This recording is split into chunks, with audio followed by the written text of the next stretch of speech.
आपने सरकारों के बहुत सारे मंत्रालय सुने होंगे। क्या आपने सुना है कि किसी देश में एक मंत्रालय ऐसा है जिसका नाम खुशी मंत्रालय है और जो सकल घरेलू खुशी को मापता है। हम सकल जीडीपी को मापते हैं, हम विकास दर को मापते हैं, लेकिन व्यक्ति की आंतरिक खुशी को, कि उसके देश में लोग कितने खुश हैं, कितने खुशहाल हैं, उसको मापने का भी एक मंत्रालय है और वो है खुशी मंत्रालय। क्या आप बता सकते हैं कि वो किस देश में है? नमस्कार, मैं संजय सनम।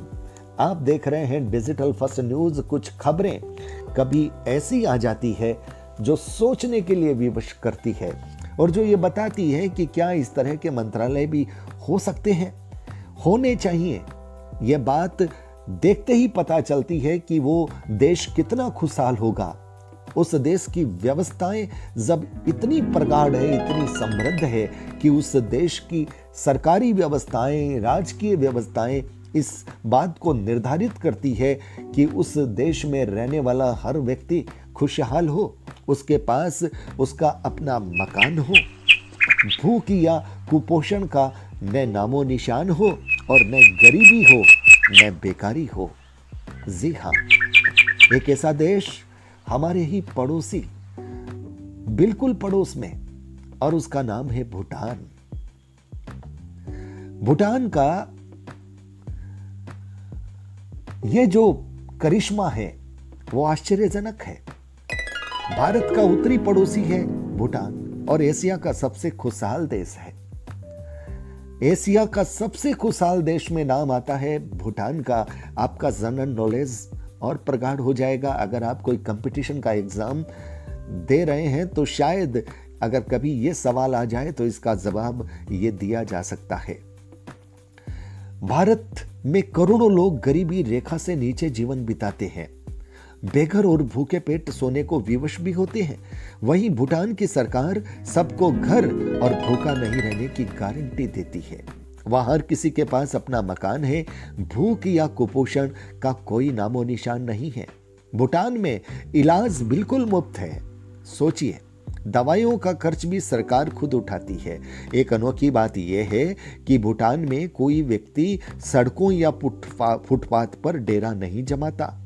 जरूरतमंद व्यक्ति राजा के पास जाता है जो उसे जमीन का एक टुकड़ा देता है जहां व्यक्ति अपना घर बना सकता है, सब्जियां उगा सकता है और अपना जीवन यापन बड़े आराम से कर सकता है। भूटान के लोग खुश और अपने जीवन से संतुष्ट हैं। वहां 2008 में सकल राष्ट्रीय खुशी समिति का गठन किया गया। देखिए, जनगणना प्रश्नावली में एक कॉलम है जिसमें पूछा जाता है कि कोई व्यक्ति अपने जीवन से संतुष्ट है या नहीं, और यही कॉलम ये निर्धारित करता है कि सकल घरेलू खुशी कितनी है।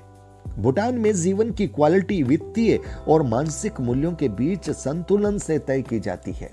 कितनी बड़ी बात है। सिर्फ पैसे से नहीं, आपका मानसिक मूल्यों के बीच संतुलन कितना है, इससे भी तय होता है। दृढ़ संकल्प और उचित प्रबंधन के साथ भूटान ने यह संभव कर दिखाया है कि भारत इससे बहुत कुछ सीख सकता है कि खुशहाली कैसे लाई जाए। अब इसका मतलब यह नहीं कि भारत की सरकार एक खुशी मंत्रालय बना दे, उससे काम हो जाएगा। दरअसल मानसिकता ये होनी चाहिए सरकारों की कि मेरे देश में रहने वाला हर व्यक्ति, उसकी मानसिक स्थिति क्या है, उसकी आर्थिक स्थिति क्या है, दरअसल वो खुश है या नहीं, और खुश नहीं है तो सरकार की ऐसी कौन सी योजनाएं हैं, सरकार की ऐसी कौन सी कार्य प्रणाली है जो उस देश में रहने वाले व्यक्तियों को खुश रहने नहीं देती। अगर सरकारें इस बात को मापने लगे तो फिर राम राज्य उस देश में स्वतः आ जाएगा। हम कह सकते हैं कि भूटान में एक तरह से राम राज्य है। हालांकि वहां पर उनके राजा का अपना शासन है, सरकार है अपने हिसाब से, और उस रूप में राजा बिल्कुल तय करता है, लेकिन राज्य बिल्कुल राम राज्य जैसा ही तो है। तो भूटान के लिए निश्चित रूप से ताली बजती है और ताली बजनी भी चाहिए कि वास्तव में एक छोटा सा देश कितना बड़ा प्रेरक संदेश दे रहा है और बड़े बड़े देशों को इससे सीखना चाहिए। तो व्यूअर्स, इस वीडियो को लाइक, शेयर और सब्सक्राइब करना मत भूलिएगा। भूटान के लोगों को हम सलाम करते हैं, भूटान के सरकार, भूटान के राजा और भूटान की जो व्यवस्था है उसको हम सलाम करते हैं। निश्चित रूप से भूटान हम सबके लिए प्रेरक देश है, हमें यह मानना पड़ेगा।